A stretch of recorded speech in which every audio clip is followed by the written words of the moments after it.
అటువంటి పూజ.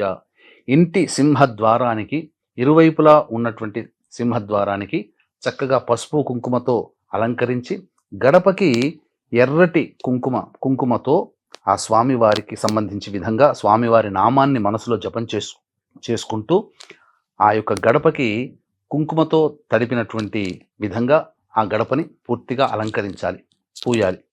తదనంతరం అక్కడ ఎర్రటి అక్షతలతో నరసింహస్వామి అష్టోత్తరంతో పూజ చేసి ఆ సమయం 4:27 నుంచి 7 గంటల వరకు సాయంకాలం, లేదా 4:17 నుంచి 6:56 వరకు ఈ సమయం చెప్పబడి ఉంది.